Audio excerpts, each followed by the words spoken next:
오늘 새벽에 이렇게 많이 오셨어요. 참 감사합니다. 오늘 룻기 3장 1절로 18절까지 말씀을 통해서 밤중에 속삭인 믿음의 햇셋이라고 하는 주제로 함께 은혜를 나누기를 원합니다. 룻기 2장에서 우리는 하나님께서 어떻게 일상의 성실함과 조용한 헌신 가운데 은혜의 밭을 준비하시고 보아스라는 구속자를 예비하셨는지를 살펴보았습니다. 그 만남은 우연처럼 보이지만 하나님의 섭리 안에 놓인 필연이었음을 알게 됩니다. 룻은 가난한 과부로 모압 이방 여인으로 외롭고 연약한 자리에서 묵묵히 이삭을 주우며 나오미를 섬겼습니다. 그런 룻을 보아스는 존중과 보호로 감싸주었음을 알게 되는데요. 하지만 아직 완전한 회복은 아니었습니다. 가문의 구속, 또 이름의 회복, 이 언약의 완성은 아직 이루어지지 않았기 때문입니다. 은혜의 밭을 지나 햇셋의 밤으로 나아갑니다. 이 햇셋의 믿음은 어두운 가운데서도 하나님의 언약을 신뢰하며 살아가는 신실한 사랑인 것을 알게 됩니다. 이제 룻기 3장은 그 회복의 전환점입니다. 하나님의 은혜가 믿음의 결단을 요구하는 지점인 것을 알 수 있는데, 그리고 바로 그 자리에서 우리는 믿음의 햇셋이라는 언약적 사랑이 어떻게 역사 속에서 구속을 이루어가는지를 목도하게 된다라고 하는 거예요. 어제 새벽에는 기업 물을 자에 관한 것을 우리가 조금 살펴봤는데, 오늘은 이 믿음의 햇셋이라고 하는 것은 무엇일까? 언약적 사랑이라고 하는 거예요. 언약적 사랑을 우리가 믿음의 햇셋이라고 하는 것이죠. 과연 이 보아스와 그 룻이 이루려고 하는 사랑이 불장난일까? 그저 욕망에 끌리는 그런 것일까? 라고 하는 것을 보면서 우리가 이것은 하나님께서 주신 믿음의 햇셋이다 라고 하는 것을 생각할 수 있기를 바랍니다. 룻기 3장은 나오미의 지혜로운 계획으로 시작이 되어집니다. 내 딸아, 내가 너를 위하여 안식할 곳을 구하여야 하지 않겠느냐라고 말을 해요. 여러분, 시어머니예요. 우리가 이 성경 속에서 아름다운 이 시어머니와 자부와의 관계를 그린 모습을 찾아낸다면 이 모습일 거예요. 너무나 아름다운 그런 모습인데요. 딸처럼 여기면서 그에게 지혜로운 계획을 이야기합니다. 여기서 안식이라고 하는 말은 단순히 결혼이라고 하는 사회적 안정만을 뜻하고 있지는 않습니다. 이는 룻이 언약 공동체 안에서 보호받고 회복되고 하나님의 백성으로서 온전히 살게 되기를 바라는 영적인 소망이 담긴 말이죠. 여러분, 이 나오미는 알았을까요? 하나님께서 자신의 힘든 가정 가운데 이 룻을 통해서 이제 하나님의 메시아의 약속을 이어갈 것을 룻이 나오미는 알았을까요? 전혀 알지 못했죠. 그저 자신에게 주어진 일상 가운데 성실하게 그 삶에 임했을 뿐이고 매 순간순간마다 지혜로운 선택을 했을 뿐이에요. 저는 이 부분을 보면서 이런 이야기를 해요. 배후에 하나님의 은혜가 역사하고 있다. 하나님의 은혜가 우리 눈에 보이지 않지만 그분은 은혜에 의해서 우리의 삶을 인도하시고 이끌어 가신다. 우리에게 필요한 것은 무엇일까요? 하나님, 매일매일 믿음의 선택을 하게 해주세요. 주님이 원하시는 뜻을 따라 선택할 수 있는 지혜를 주세요. 분별력을 주세요. 이것이 우리에게 얼마나 중요한 일인가라고 하는 것을 생각해요. 우리는 여호수아 1장을 보면 여호수아가 모세의 뒤를 이어서 이스라엘을 이끌 지도자로 이제 계승되게 됐죠. 그런데 여호수아 마음 가운데는 너무나 큰 두려움이 있었어요. 왜냐하면 모세가 대단한 지도자 아닌가요? 그리고 자기에게 주어진 사명이 너무나 막중함을 깨달으면서 그들은 마음에 이 위압감을 느끼기도 하고 마음에 두려움이 있었어요. 그때 하나님께서 여호수아에게 말씀하시죠. 그 일을 감당하게 될 것이다. 너에게 함께하게 될 것이다. 그러면서 좌로나 우로나 치우치지 말라. 하나님 말씀을 떠나지 말라는 거예요. 그리하면 내 길을 평탄하게 하리라, 형통하게 하리라 라고 말을 해요. 여기 평탄이라고 하는 말은 어떤 말이냐면 내 앞길이 평평하게 열릴 것이다, 장애물 없이 열릴 것이다 라고 하는 의미예요. 그러나 우리 인생 가운데 장애물이 없을까요? 많은 장애물이 있어요. 장애물이 있으나 그 장애물이 장애물 되지 않을 것이라고 말씀하는 거예요. 오늘 우리가 신앙생활하면서 그저 우리는 하나님께 어떤 바램을 이야기해요. 하나님 이것 좀 해주세요, 저것 좀 해주세요. 그런데 제가 가끔 말씀드리지만 이렇게 생각하시면 돼요. 제가 제 아들이 4살 때 아빠 이것 좀 해주세요, 이것 좀 주세요. 제 마음에 이놈아 그 말을 안 하면 내가 더 큰 거를 줄 건데, 저는 더 큰 거를 주려고 그러는데 얘는 많은 걸 달라고 얘기를 해요. 우리가 하나님 이것 주세요, 저것 주세요, 이 어리석음에서 벗어날 수 있게 되기를 바랍니다. 주여, 주께서 예비한 것을 주옵소서, 주께서 예비한 것을 주옵소서, 이렇게 기도하셔야 돼요. 이 은혜가 저와 여러분 삶 가운데 있게 되기를 바랍니다. 나오미는 자신이 어떤 미래를 향해서 어떤 일을 하는지 자신은 알지 못해요. 다만 이 눈앞에 펼쳐진 일들 가운데 순간순간 하나님의 뜻을 따라 선택하기를 원하는 마음 가지고 그는 일을 진행하고 있음을 알게 됩니다. 나오미는 이방 여인 루시 보아스와의 만남을 통해 엘리멜렉 가문의 이름을 잇고 또 언약의 혈통을 이어가는 일에 참여하게 되기를 소망합니다. 무슨 이에 순종하지요? 말없이 계산 없이 오직 시어머니의 지시대로 행하고 있습니다. 아멘, 아멘. 이 아멘이 얼마나 중요해요. 진실로 그렇습니다, 그렇게 되기를 원합니다, 제가 그렇게 하겠습니다 라고 하는 의미의 아멘은 우리의 삶 가운데 너무 중요하지 않아요? 그런데 루시, 이 시어머니의 그 지혜를 말할 때 루시 보인 반응이 그런 반응이잖아요. 그대로 행하겠다고 하는 것입니다. 그녀의 발걸음은 조용하지만 무겁습니다. 밤중에 타작마당으로 나아가는 그 걸음은 단지 한 여인의 결혼 청탁이 아니라 하나님의 언약을 신뢰하는 믿음의 순종이었음을 알게 됩니다. 여러분, 여기서 우리가 또 하나 생각할 수 있는 것은 이렇게 믿음에 순종할 수 있는 것이 어느 날 갑자기 생길까요? 아니에요. 어느 날 갑자기 생긴 게 아니에요. 작은 경험들이 쌓이고 쌓이면서 축적되어질 때 이것이 어느 날 결정적인 결정체가 돼서 나올 수 있다는 거예요. 그래서 신앙생활은 평상시 생활이 중요해요. 여러분, 특별 새벽 기도회가 중요하지만 평상시 내 기도의 삶이 중요해요. 평상시 기도의 삶을 통해 말씀을 묵상하던 그 삶들이 내 마음 가운데 은혜로 쌓여지게 되고 이것이 축적되면서 어느 날 주님 앞에 결정적인 순간을 드릴 수 있는 기회들이 우리에게 주어진다라고 하는 것이죠. 루시 타작마당에 도착했을 때 보아스는 곡식을 까부는 일을 마치고 잠자리에 들게 됩니다. 룻은 그의 발치에 누워 조용히 기다리다가 한밤중 그가 깨어났을 때 조심스럽게 말합니다. 사실 지금 룻이 하는 일은 굉장히 위험한 일인 거 아시죠? 위험한 일이에요. 이거 보아스가 받아들여지지 않으면 여러분 크게 수치를 당하게 되는 것이고 온 동네방네 소문나갖고 이제 여기 살 수 없이 모압으로 다시 쫓겨가게 되는지도 모르는 위험이 따르는 그런 일이었어요.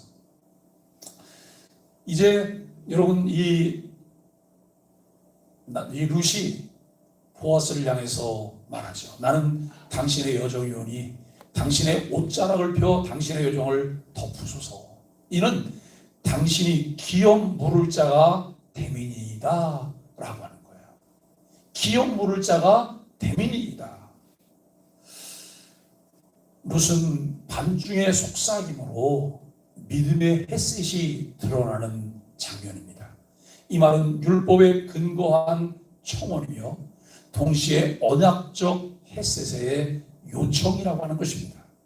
당신의 옷자락을 덮으소서는 고대 근동에서 결혼을 의미하는 표현이기도 했지만 보호와 책임의 상징이었음을 알게 됩니다. 이 장면은 룻의 주도적인 행동이지만 절제되고 품이 있으며 하나님 앞에서 신실한 고백으로 읽혀져야 합니다. 그녀는 욕망이나 계산이 아니라 언약에 대한 헌신과 가족 회복을 향한 믿음의 햇셋으로 보아스를 찾았습니다. 여기 믿음의 햇셋이란 무엇일까요? 햇셋은 성경 전체를 관통하는 하나님 사랑의 중요한 표현입니다. 이것은 단지 친절을 넘어선 신실함, 헌신, 언약적 책임을 포함하는 사랑이라고 하는 거예요. 그래서 이것을 우리가 언약적 사랑이라고 말하기도 하죠. 믿음의 햇셋은 세 가지 의미를 갖고 있습니다. 관계에 대한 책임을 외면하지 않는 사랑이에요. 상대가 약할수록 더 신실하게 품어주는 사랑입니다. 하나님의 언약을 기준 삼아 행하는 하나님 중심의 사랑을 의미하고 있다라고 하는 것을 알게 됩니다. 여기 밤중에 이제 나오미가 룻이 보아스에게 속삭인 믿음의 셋을 통해 갖게 되는 이 의미를 생각하면서 매일매일 삶 속에 우리에게 하나님이 주신 은혜가 얼마나 큰가를 우리는 생각해 보아야 합니다. 룻은 자신의 가문도 미래도 자격도 모두 무너진 상태에서 하나님의 언약 안에서 행하는 햇셋을 드러냈습니다. 보아스 역시 이런 룻의 신앙을 깊이 이해하고 감격해하는 모습을 우리가 보게 됩니다. 내 딸아 두려워하지 말라. 내 말대로 내가 다 행하리라. 내가 현숙한 여자인 줄 내 마을 모든 백성이 아느니라 라고 말하고 있습니다. 그를 안심시키고 그를 편안하게 하고 그의 생각을 존중하는 이 일들이 얼마나 귀한가라고 하는 것을 깨닫게 되고 싶습니다. 여러분, 오늘날 우리가 신앙생활하면서 우리에게 필요한 것이 무엇일까요? 하나님과의 바른 관계 속에서 그분의 성품을 배워내는 거예요. 그분의 성품을 닮아가는 거예요. 우리가 신앙생활은 무례하지 않아요.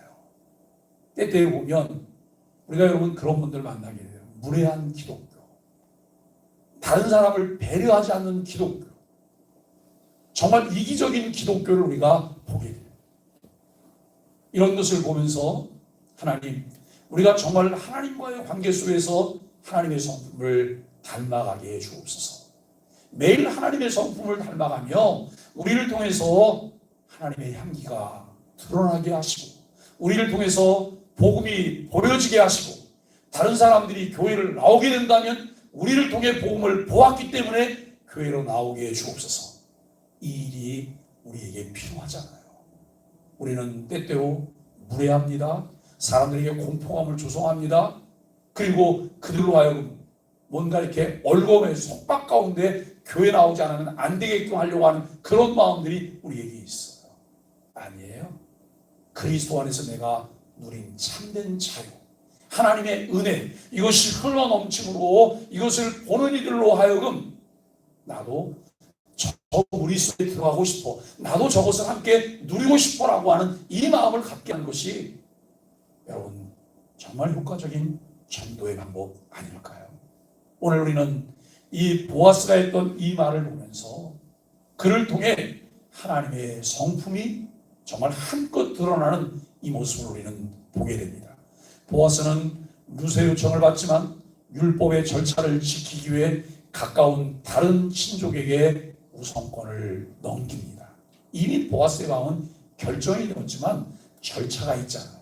보아스보다 더 가까운 친척이 있기 때문에 그에게 우선권이 있다는 거예요. 그런데 그가 우선권을 사용하지 않겠다고 하면 그 다음에는 보아스에게 그 차례가 오게 되겠죠. 그때까지 이 기다리는 보아스의 모습을 보게 됩니다. 그러면서도 룻을 보호합니다. 수치나 위험에 노출되지 않게 밤이 새기 전 돌려보내며 넉넉한 곡식까지 챙겨줍니다. 상대의 자존심도 상하지 않게 하고 상대를 존중하고 배려하는 따뜻한 이 모습이 필요해요. 오늘날 여러분 교회가 정말 열정적으로 여러분 교회 성장을 위해서 부흥을 위해서 힘썼지만 놓쳐버린 한 부분이에요. 교회는 따뜻한 곳입니다. 교회는 배려가 있는 곳이고 이해가 있는 곳이에요. 하나님의 사랑이 넘쳐 흐르는 곳이에요. 그래서 내 생각을 말하고 내 생각을 주장하기보다는 무엇을 강요하기보다는 그를 이해하고 배려하고 기다려줌이 필요하잖아요. 아유, 목사님 언제까지 기다려야 되는 거예요? 언제까지 기다려야 돼요? 될 때까지요. 될 때까지 기다리는 거예요. 마치 아이들이 때가 되면 성장하는 것처럼 우리도 여러분 그 주변 언저리에 은혜를 계속 뿌리는 거예요. 은혜의 거름을 계속 주는 거죠. 은혜의 거름을 계속 주면 그 은혜의 거름을 통해서 충분한 양분을 먹고 성장하는 식물처럼 우리의 관계도 우리의 은혜도 주님과의 관계 속에서 무엇도 여러분 이루어지는 것을 알게 돼요. 사람들은 때때로 여러분 헛된 욕망을 가지고 있어요. 헛된 바램을 가지고 있어요. 그리고 그 일을 위해서 기도하지만 그것이 이루어지지 않아요. 이것 때문에 실망하고 여러분 교회 생활을 접는 분들도 계세요. 그때 여러분 이렇게 누가 물어봤어? 하나님이 그거 준다고 얘기한 적 있어? 우리가 이렇게 생각해야 돼요. 그런데 하나님은 약속하셨다는 거예요. 이건 내 신념이지 하나님의 뜻이 아니에요. 우리가 여러분 오늘도 조용히 주의 말씀을 통해서 그 약속들을 찾아내는 거예요. 하나님의 인도하심. 내가 뭘 달라고 그러지 않아도 하나님께서는 앞서가시면서 우리의 필요한 것들을 놓고 다니세요. 우리는 그 길을 따라만 가면 되는 거예요. 내 생각대로 하나님을 끌고 다니는 게 아니라 하나님이 인도하시는 대로 내가 이끌려가는 삶이 되어져야 한다라고 하는 것입니다. 이러한 보아스의 모습 속에서 장차 메시아로 오셔서 행하실 그리스도를 보게 됩니다. 룻기를 통해 보여주시는 구속사적 흐름이죠. 이 보아스의 모습은 장차 오실 예수 그리스도의 모형이며 예표고 그림자라고 할 수 있습니다. 보아스는 룻의 가난, 고통, 무력함을 보시고 책임 있게 응답하신 구속자였다라고 하는 거예요. 참 그가 고엘이었음을 알게 됩니다. 메시아이신 예수 그리스도가 아무것도 할 수 없고 영원히 죽었던 우리를 위해서 자신을 십자가에 내어주시는 희생을 통해 이 땅에 오셨고 그 일을 감당하셨고 우리를 구원해 주셨음을 우리는 깨닫게 되었습니다. 그는 감정을 따르지 않고 율법에 근거하여 신중하게 행동하면서도 신실하게 사랑을 실천했습니다. 이것이 바로 우리 구주 예수 그리스도께서 행하신 구속입니다. 예수는 우리를 무시하지 않으시고 수치 가운데 버려두지 않으시고 율법을 완전히 이루신 후에 자신의 생명을 내어주셔서 우리를 하나님의 가족으로 입양하셨습니다. 보아스는 룻의 요청을 듣고 옷자락을 펼쳤습니다. 예수님은 우리의 구원을 위해 자신의 의의 옷을 우리에게 입히셨습니다. 어두컴컴한 밤중에도 구속의 주님은 일하고 계시다는 놀라운 사실을 깨닫게 됩니다. 룻기 3장은 밤중에 벌어지는 이야기입니다. 빛이 없고 방향이 보이지 않으며 사람들의 시선도 닿지 않는 시간입니다. 우리는 요한복음 3장에서 밤중에 예수님을 찾아왔던 니고데모라고 하는 사람을 알게 됩니다. 그는 자신의 신분 때문에 혹시 자신의 신분이 노출되어지고 그리고 불이익을 당하게 될까봐 조심스럽게 밤중에 예수님을 찾아옵니다. 그런데 밤중에 예수님을 찾아와서 예수님을 만난 그 일이 그에게 결정적인 인생을 바꿀 수 있는 기회가 되었다는 사실입니다. 여러분, 니고데모에 관한 이야기는 그 뒤에 잘 들려지지 않아요. 그러나 성경 2곳 정도에서 니고데모의 헌신이 나와요. 여러분, 니고데모는 예수님을 만나고 돌아갔어요. 그러나 그의 삶 가운데 구주 예수 그리스도를 믿게 되었고 그리스도를 위해서 헌신하게 되는 이 모습을 우리는 성경 2곳에서 찾아볼 수 있습니다. 여러분, 어두움 가운데서도 하나님의 구속은 결코 멈추지 않습니다. 사랑하는 소망의 가족 여러분, 우리 인생에도 밤은 있습니다. 상실의 밤, 결단의 밤, 외로움과 두려움의 밤이 우리에게도 있습니다. 하지만 그 밤중에라도 믿음의 햇빛을 따라 행하는 자를 하나님은 구속의 자리로 이끄신다는 사실을 믿게 되기를 바랍니다. 룻처럼 하나님을 신뢰하며 말씀에 순종하십시오. 보아스처럼 신실한 사랑으로 약자를 품어내십시오. 그래야 할 때 하나님의 나라 가정은 밤이 지나 아침이 되며 구속의 역사는 더 크게 이어지게 된다고 하는 것입니다. 오늘 우리는 룻과 보아스를 통해 진정한 신앙 공동체의 회복을 보았습니다. 이방 여인의 믿음, 과부의 순종, 한 남자의 신실한 사랑이 만나 한 가정이 회복되어지고 메시아의 계보가 이어지게 된다라고 하는 것입니다. 하나님이 우리에게 주신 소망의 교회, 우리 교회를 통해 하나님이 이루시기를 원하시는 것이 무엇일까요? 하나님이 이루시기를 원하시는 그 일에 우리 한 사람 한 사람이 소중한 하나님의 일꾼으로 사용되는 하나님의 은혜가 있게 되기를 바랍니다. 믿음의 셋은 거창한 결단보다 어두운 밤중에도 하나님을 신뢰하며 걸어가는 조용한 걸음 속에서 빛이 납니다. 신실함, 헌신, 언약적 책임을 포함한 사랑을 의미하는 믿음의 햇셋으로 하나님 나라 가정을 이루는 소망의 가족들이 되시기를 예수 그리스도 이름으로 간절히 축복합니다. 우리 함께 소망의 아침 기도를 드립니다.